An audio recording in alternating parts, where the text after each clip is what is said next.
ತಾರತಮ್ಯ ಅನ್ನೋದು ಹೋಗುತ್ತಾ? ಸರ್ ಜಾತಿ ತಾರತಮ್ಯ ಹೋಗ್ಬೇಕಂದ್ರೆ ನಿಮ್ ಪ್ರಕಾರ ಏನ್ ಮಾಡ್ಬೇಕು? ಇವಾಗ ಕಾಂಗ್ರೆಸ್ ಅವರು ಅದನ್ನೇ ಅಸ್ತ್ರವಾಗಿ ಮಾಡ್ಕೊಂಡಿದ್ದಾರೆ. ಇವಾಗ ಕಾಂಗ್ರೆಸ್ ಅವರು ಏನ್ ಹೇಳ್ತಿದಾರೆ ಅಂದ್ರೆ ನಾವ್ ಇನ್ನೂ ರಿಸರ್ವೇಶನ್ ಜಾಸ್ತಿ ಮಾಡ್ತೀವಿ ಅಂತ ಹೇಳ್ತಿದ್ದಾರೆ. ಸೊ ಹಂಗ್ ಮಾಡಿದ್ರೆ ನಿಮ್ ಪ್ರಕಾರ ಇವಾಗ ಈ ಜಾತಿ ತಾರತಮ್ಯ ಅನ್ನೋದು ಹೋಗುತ್ತಾ ಅಂತ? ಎಲ್ಲಿವರೆಗೂ ಜಾತಿ ಭೇದ ಭಾವ ಇರುತ್ತೆ, ಮೇಲು ಕೀಳು ಅನ್ಟಚಬಲ್ ಎಲ್ಲ ಇರ್ತದಲ್ಲ, ಅಲ್ಲಿಗಂಟ ರಿಸರ್ವೇಶನ್ ಬೇಕೇ ಬೇಕು. ಅದು ಹೋಗಿರ್ಲಿ, ಎಲ್ಲಾರು ಒಂದೊಂದು ತಮ್ಮಳ್ಳಿ.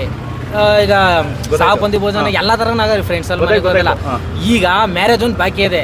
ಅನ್ಯ ಜೊತೆ ಕುಂತ್ಕೊಂಡು ಅರೇಂಜ್ ಮ್ಯಾರೇಜ್ ಮದುವೆ ಮಾಡ್ಲಿ, ಎಲ್ಲೂ ಜಾತಿ ಹೆಚ್ಚಬಾರ್ದು, ಎಲ್ಲ ತಾವು ಸೇರಿಸ್ಬೇಕು, ದೇವಸ್ಥಾನದೊಳಗೆ ಸೇರಿಸ್ಬೇಕು. ಏನೇನು ಕ್ಷೇತ್ರ ಕಟಿಂಗ್ಸ್ ಎಲ್ಲ ತಾವು ಮುಕ್ತ ಆಗಲಿ, ರಿಸರ್ವೇಶನ್ ಬೇಡಕ್ಕೆ ಬೇಡ ತೆಗಿಲಿ. ಎಲ್ಲ ಮುಕ್ತ ಆಗೋವರೆಗೂ ರಿಸರ್ವೇಶನ್ ಬೇಕು, ಸಮಾನತೆ ಸಮಾಜ ನಿರ್ಮಾಣ ಆಗೋವರೆಗೂ ಸಂವಿಧಾನ ಏನು ಮೀಸಲಾತಿ ಬೇಕೇ ಬೇಕು. ಇನ್ನೂ ಜಾಸ್ತಿ ಮಾಡಲಿ, ಯಾಕಂದ್ರೆ ದಿನೇ ದಿನೇ ಜಾತಿಯ ಧೋರಣೆ ಜಾಸ್ತಿ ಆಯ್ತದೆ. ದೌರ್ಜನ್ಯ ಹೆಣ್ಮಕ್ಳ ಮೇಲೆ ಸೌಜನ್ಯ ರೇಪ್ ಮಾಡಿದ್ರು, ಆದ್ರೆ ಯಾರು ಕೇಳೋರಿಲ್ಲ. ಅದೇ ಮೇಲ್ಜಾತಿ ಒಳಗಿರೋ ಇಷ್ಟೊತ್ತಿಗೆ ಎಲ್ಲ ಆಗೋಗಿರೋದು. ಅವ್ರಿಗೆ ಕೆಳಗಡೆ